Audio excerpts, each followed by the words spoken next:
11월 넷째 주 KMATV 뉴스 브리핑을 시작하겠습니다. 정부가 전국 의과대학을 대상으로 실시한 의대 증원 수요조사 결과를 발표했습니다. 대한의사협회는 일방적인 수요조사에 대해 총파업 수쟁까지 예고했습니다. 보건복지부에 따르면 이번 조사에서 40개 의대 모두 증원 의견을 냈는데 내년도에는 최소 2,151명에서 최대 2,847명, 2030학년도까지 최대 3,953명 증원을 희망하는 것으로 나타났습니다. 정부 발표 직후 대한의사협회는 긴급 기자회견을 열어 의대 정원 수요 조사를 졸속, 부실, 불공정 조사로 규정하고 근거 없는 여론몰이를 즉각 중단하라고 정부에 촉구했습니다.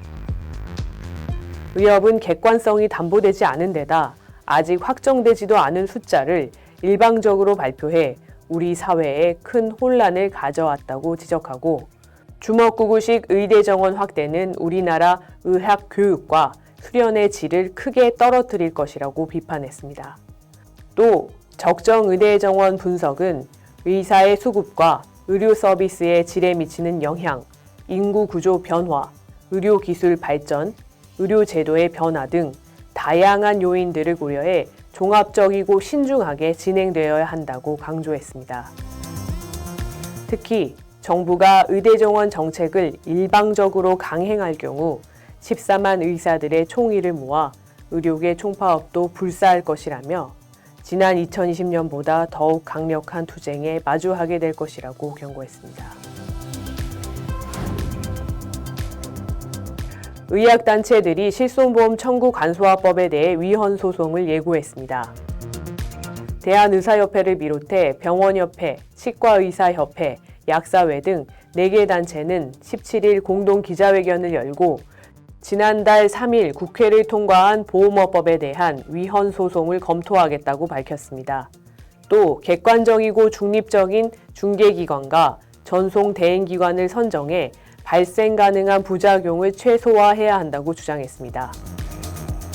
이정근 의협 상근부회장은 보험업법이 시행되면 민간보험회사가 국민의 소중한 의료정보를 취득해 활용하고 요양기관의 자율권을 침해할 가능성이 있다고 지적했습니다.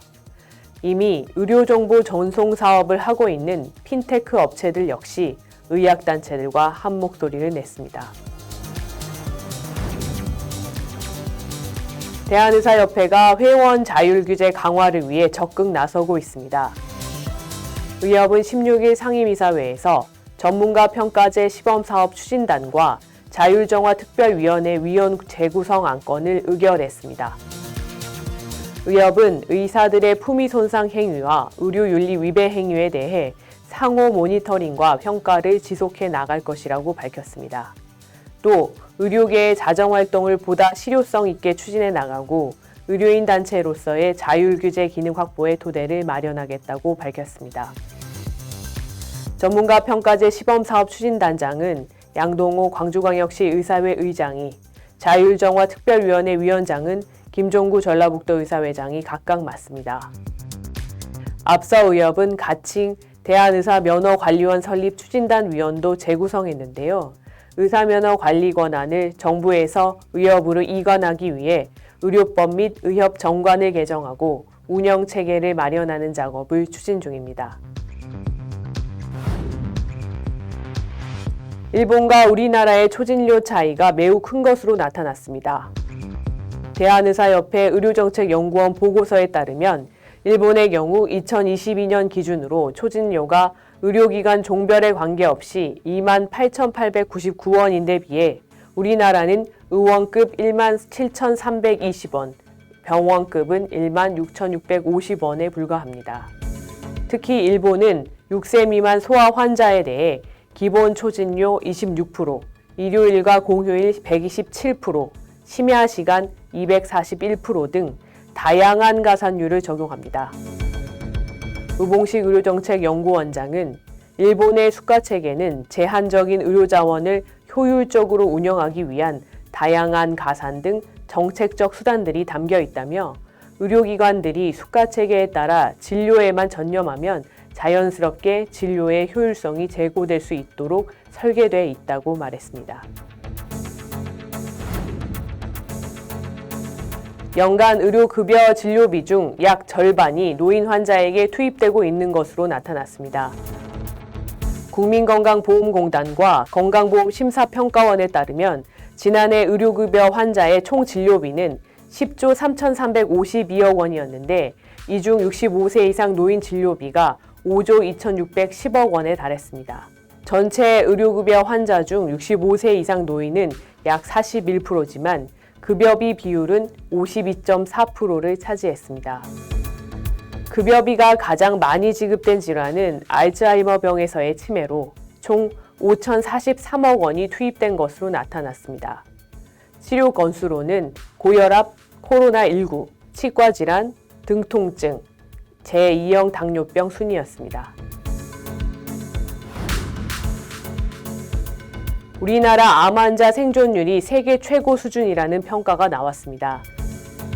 대한암학회가 최근 공개한 암 연구 동향 보고서 2023에 따르면 암 사망률의 경우 미국은 지난 30년간 33% 감소했는데 우리나라는 최근 20년간 34.6% 감소해 미국보다 암 생존율이 높은 것으로 나타났습니다.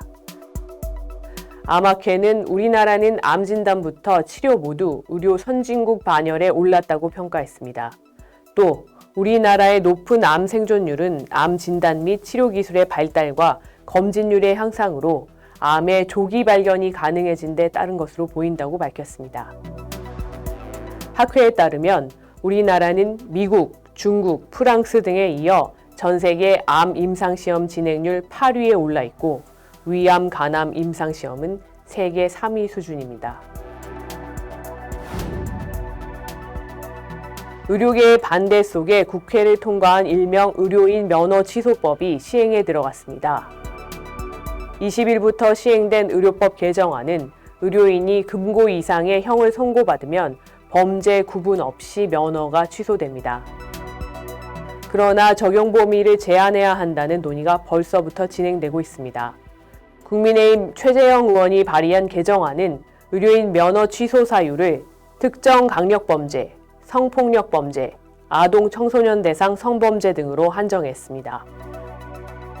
대한의사협회는 교통사고 등 의료행위와 무관한 위법 행위로도 의사 면허 취소가 가능하다는 것은 기본권을 과도하게 침해하는 것이라며 조속한 개정을 통해 부작용을 막아야 한다고 밝혔습니다. 우리 사회를 극도의 혼란에 빠뜨렸던 간호법을 야당이 다시 추진하고 있어 논란입니다. 언론 보도에 따르면 더불어민주당은 간호법안 재발의를 위해 이해단체 의견 조율을 진행 중입니다.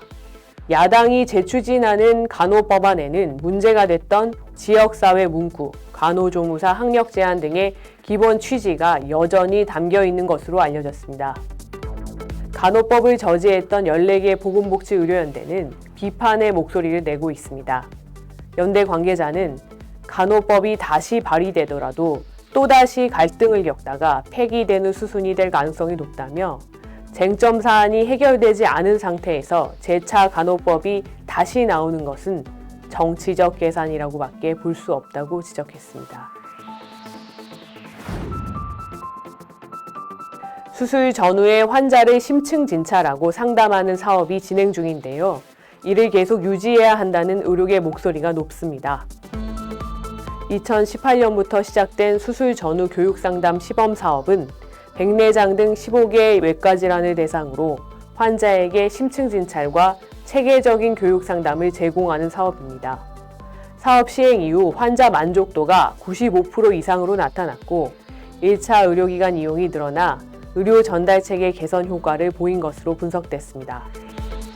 대한개원의협의회는 외과계 질환은 상대적으로 긴 진찰 시간이 필요하다며 대상과 횟수를 확대하고 수가도 개선해 본사업으로 전환해야 한다고 강조했습니다. 보건복지부는 건강보험정책심의위원회가 부정적인 평가를 내놓아 고민 중이라면서도 사업의 필요성에 공감하는 만큼 이를 유지하기 위해 최대한 노력하고 있다고 밝혔습니다. 의학교육 전문가들이 정부의 일방적인 의대 정원 확대 추진에 강력한 반대 목소리를 냈습니다. 17일 한국의과대학 의학전문대학원협회 연례회의에 참석한 권복규 이화의대 교수는 지금도 의학교육은 파행 수준인데 의대에 충분한 지원 없이 정원 확대를 밀어붙여선 안 된다고 지적했습니다. 일각에서 제기되는 지역 의대 정원을 활용하는 방안에 대해 최연호 성균관대 의대 교수는 이미 일본에서 실패한 정책이라며 의사 인력이 증가했음에도 의료 취약지에 지원하기보다 도시에 더욱 집중돼 의료 인력 수급 문제가 더욱 악화됐다고 말했습니다. 특히 정지태 대한의학회 회장은 대한의사협회가 투쟁을 하겠다고 하면 이를 혐오스럽게 보는 경향이 있지만 투쟁하지 않고 의권을 얻어낼 가능성은 점점 희박해지고 있다면서 의대 교수들이 의협의 입장을 지지해 주길 바란다고 호소했습니다. 의협을 대표해 정부와 필수 지역의료 확충 방안을 논의 중인 양동호 의료현안협의체 협상단장을 만나 의대 정원 관련 얘기를 나눠보겠습니다. 네, 단장님 오늘 출연해 주셔서 감사드립니다. 네, 반갑습니다. 네, 의료현안협의체가 지난주 제2기 활동에 해당하는 협의를 시작하면서 새롭게 단장님 및 위원분들을 모시게 됐습니다. 이러한 인적 변화가 이루어진 배경이 있을까요? 대한의사협회는 지난 2023년 1월 국민건강 증진과 보건의료 발전이라는 공동의 목표 아래 필수의료 육성 및 지원, 그리고 지역의료 지원책 개발, 전공의 환경 개선 등 주요 의료 현안을 의제로 보건복지와 의료현안협의체를 구성하고 총 17차례에 걸쳐서 시급한 의료 현안에 대한 바람직한 발전 방향에 대해 긴밀한 논의를 진행해 오고 있습니다. 우리 협회는 국민건강을 지키는 한 축으로 의료현안협의체에 책임감 있게 참여해 오면서 각종 대안을 제시해 왔으며 이를 통해 무너져가는 우리나라의 필수 의료 및 지역 의료를 살리고자 정부와 적극적으로 협력하며 노력해 왔습니다. 특히 우리 협회는 의료현안협의체를 통해 무분별한 수도권 대학병원 분원 설립을 차단하고 필수 지역의료 강화를 위한 지원책 마련, 필수 의료 분야 의료인 법적 부담 완화, 전공의 수련 환경 등에 대해서 지속적으로 개선을 요청하였으며 그 결과 나름의 성과도 컸다고 생각합니다. 그러나 최근 의대 정원 문제와 관련한 정부와의 협상에 보다 적극적으로 대응하기 위해 위원을 전면 개편하라는 대의원의 운영위원회의 권고에 따라서 의협을 비롯한 대의원회, 그리고 의학회, 그리고 전공의협회를 아우르는 제2기 협상단이 출범하게 되었습니다. 의대 정원 문제를 포함한 필수 의료 및 지역의료 강화 대책에 대해서는 반드시 의료현안협의체를 중심으로 논의가 진행될 수 있도록 할 것이며 구사의정합의의 이행을 정부에 강력히 요구하는 한편 필수 지역의 의료를 살리기 위해서는 의대 정원 확대가 아니라 필수 의료 분야의 적정 보상, 법적 부담 완화 등 강력한 지원책이 선행돼야 한다는 것을 강력하게 피력할 것입니다. 정부가 진정으로 필수 지역의료를 강화하는 것이 목적이라면 의대 정원 확대부터 무리하고 졸속적으로 성급하게 추진할 것이 아니라 필수 지역의료에 의사들이 유입될 수 있는 방안, 즉 하이리스크 하이리턴을 위한 정책 마련부터 충분히 논의 및 실시해야 할 것입니다. 네. 그 정부에서 불현듯 수요조사라는 도구를 통해서 의대 정원의 근거를 찾겠다고 하니까 의료계에서는 이에 대해서 객관성이나 신뢰성이 너무 떨어지는 거 아니냐라는 의문을 가지고 또 이제 이걸 근거로 정책이 너무 근거도 없이 진행될까 봐 의대생에서부터 저희 회원들까지 크게 동요를 하고 있습니다. 관련해서 협의체 자리에서는 어떤 논의가 되었는지요?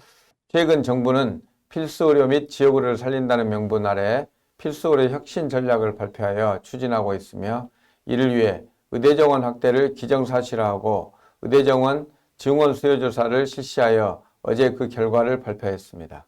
그러나 정부가 추진하고 있는 수요 조사를 비롯한 의대 정원 확대 관련 계획은 의료계와는 전혀 논의되지 않은 일방적인 추진이며 2020년 구사의정합의와 그동안의 의협복지부 간 의료현안협의체의 논의 과정을 한순간에 무의미하게 만드는 것으로 이러한 정부 행태에 대해 깊은 유감과 분노를 표명합니다. 정부는 의대 정원 확대가 최종 목표가 아니며 필수 지역의료를 살리기 위한 방안 중 하나로 검토 중이라고 이야기하고 있으나 최근 추진하고 있는 일련의 과정들을 지켜보면 마치 의대 정원 확대가 단 하나의 최종 목표이고 이를 관철하기 위하여 다른 정책 패키지들을 부차적으로 진행하고 있는 것으로 보입니다. 우리 의료계의 반대와 의료를 의식에서인지 필수 지역의료 정책 패키지를 내세워 의료계 달리기에 나서고 있으나 정작 실제 추진하는 과정을 보면 의과대학을 대상으로 의대 정원 수요 조사를 실시하고 의사 인력 확대를 원하는 병원계 및 의료 소비자와 의견 수렴 등 의대 정원 확대를 위한 근거 쌓기와 여론 조성에 주력하고 있는 것으로 생각됩니다.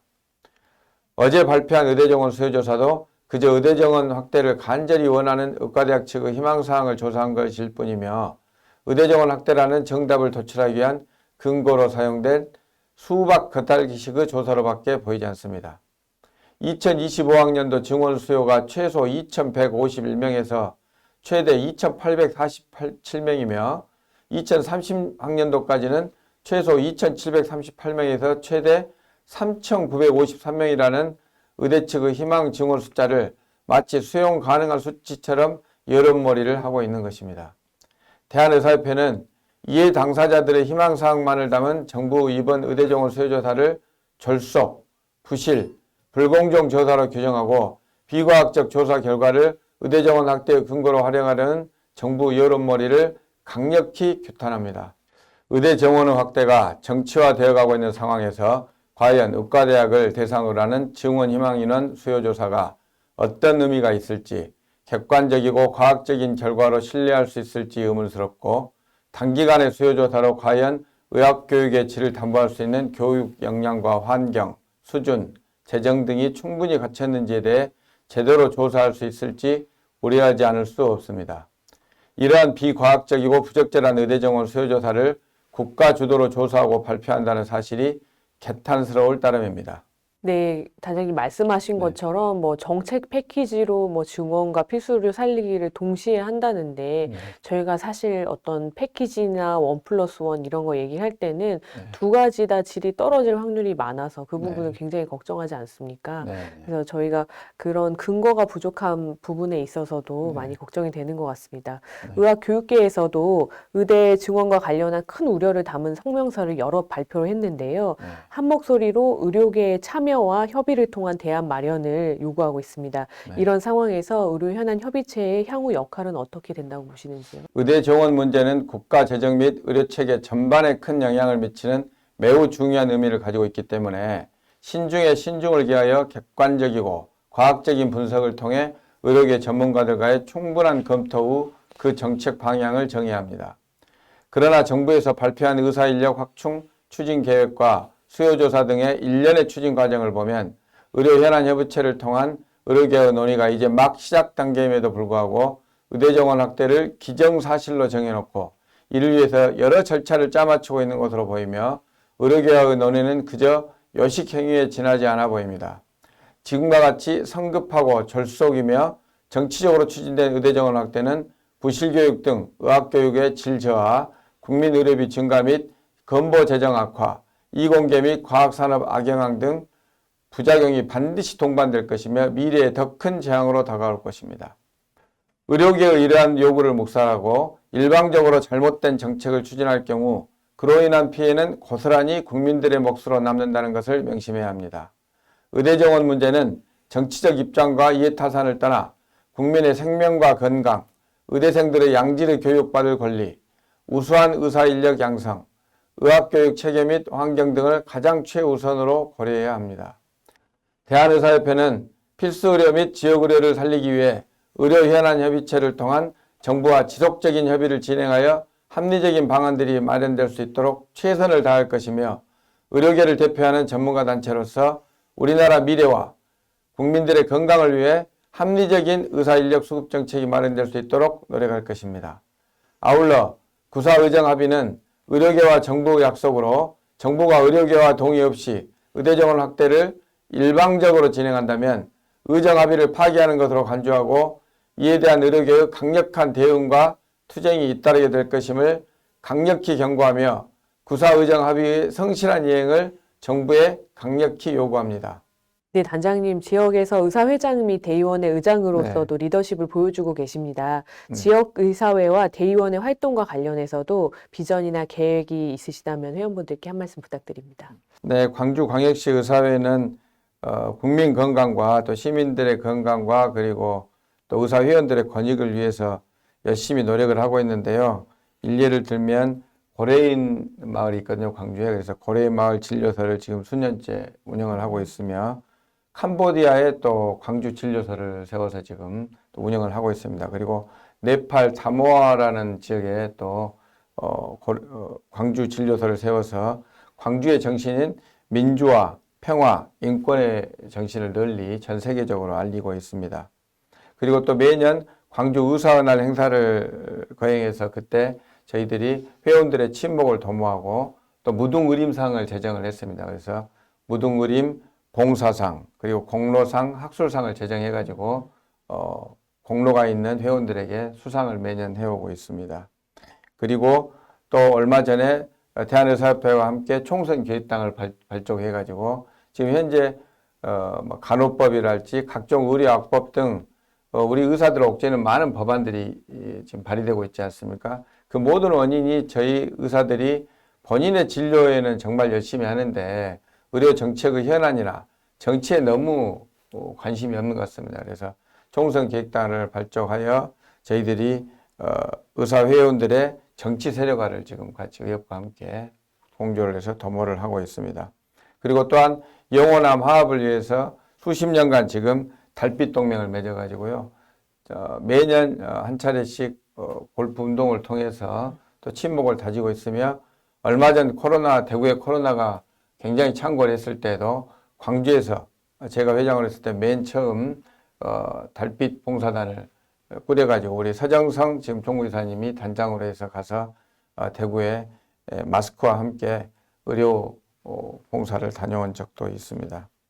그리고 대의원에 대해서는 제 생각은 대의원에는 대한의사협회 의료 정책을 수립하고 또 결정하는 최고의 의사 결정 기구라고 생각을 합니다. 또 집행부를 지휘, 감독하고 감시하는 역할도 또 해야 되고요. 갈수록 지금 현재는 우리 의사들이 수가 많아지면서 우리 의사들이 권리가 제대로 보호받지 못하고 있는 상황입니다. 지금 의사 면허 취소법을 비롯해서 여러 가지 악법들이 지금 있지 않습니까? 그래서 대의원회에서 보다 더 우리 대의원들이 회원들에게 우리 현재 어려운 의료 상황을 알리고 앞으로 우리 의사들의 회원들의 권익을 최대한 정치하기 위해서는 전 의사 회원들이 전부 정치에 관심을 좀 더 가지고 의료 현안이나 이런 것에 대해서 대의원회를 통해서 적극적으로 대응을 해야 된다고 생각을 하고 있습니다. 네, 오늘 바쁘신 가운데 찾아주시고 귀한 말씀해 주셔서 감사드립니다. 네, 감사합니다. 이것으로 뉴스 브리핑을 마치겠습니다. 감사합니다.